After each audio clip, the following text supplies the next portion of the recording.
سورۃ الاعراف آیت نمبر 19 تا 22-23 تک یہ مفہوم ہے۔ آج ہمارا سبق تھا، میں نے سوچا چلو آپ کو بھی سنا دیں۔ سیدنا آدم علیہ الصلوۃ والسلام جنت میں رہائش پذیر تھے۔ اللہ تعالیٰ کا حکم آیا کہ جنت میں کھاؤ پیو مزے کرو، لیکن ایک شرط ہے کہ وَلَا تَقْرَبَا هَٰذِهِ الشَّجَرَةَ، اس ایک خاص درخت تھا، فرمایا اس درخت کے قریب نہیں جانا۔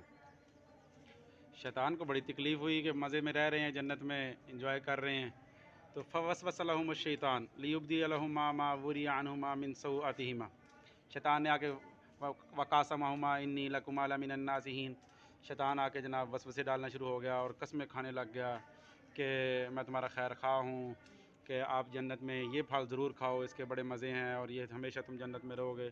عجیب طرح کی اس نے اپنی لاجک پیش کی۔ سیدنا آدم علیہ الصلوۃ والسلام اللہ کے بندے تھے، پیغمبر تھے، جلیل القدر پیغمبر ہیں، پہلے انسان ہیں دنیا میں، تو انہوں نے شیطان کے وسوسے میں آ کے اس درخت میں سے چکھ لیا۔ پھر کیا ہوا کہ آدم علیہ الصلوۃ والسلام کے کپڑے، جنت کا جو لباس تھا وہ اللہ تعالیٰ نے اتار لیا، تو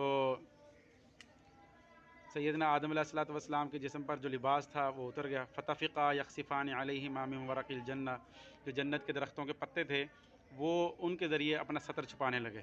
جب سیدنا آدم علیہ الصلوۃ والسلام جنت میں اپنا ستر چھپانے لگے، فطفقا یخصفان علیہما من ورق الجنہ، جنت کے پتوں کے ذریعے اپنا ستر چھپا رہے تھے، پھر اللہ تعالیٰ کی طرف سے حکم آیا کہ تم دنیا میں تشریف لے جاؤ۔ آدم علیہ الصلوۃ والسلام، اماں حوا علیہ الصلوۃ والسلام دنیا میں تشریف لائے، بڑی مدت تک اللہ تعالیٰ سے معافی مانگتے رہے۔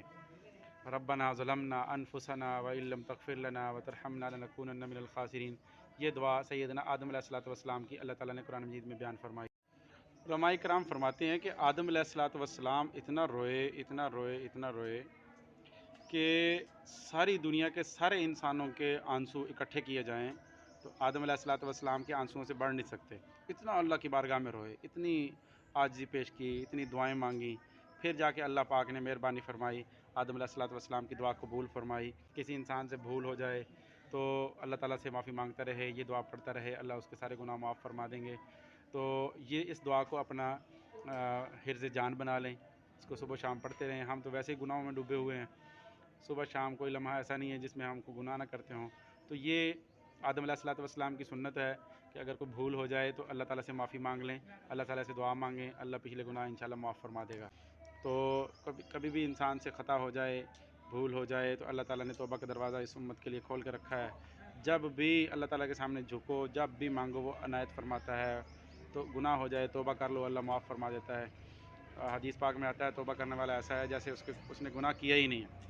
التائب من الذنب کمن لا ذنب لہ، توبہ کر لی ایسے ہے جیسے اللہ ایسے صاف کر دیتا ہے اس کے نامہ اعمال سے کہ گناہ بالکل صاف ہی کر دیتا ہے جیسے اس نے گناہ کیا ہی نہیں ہے۔ بعض روایتوں میں یہ آتا ہے، قرآن مجید میں بھی آتا ہے، یبدل اللہ سیئاتہم حسنات، کہ بعض دفعہ اللہ پاک ایسی مہربانی فرماتے ہیں کہ ان کے گناہوں کو نیکیوں میں بدل دیتے ہیں۔ مطلب یہ ہے کہ انسان اللہ تعالیٰ سے جڑا رہے، خطا ہو جائے تو معافی مانگتا رہے، اللہ مہربانی فرما ہی دیں گے انشاءاللہ۔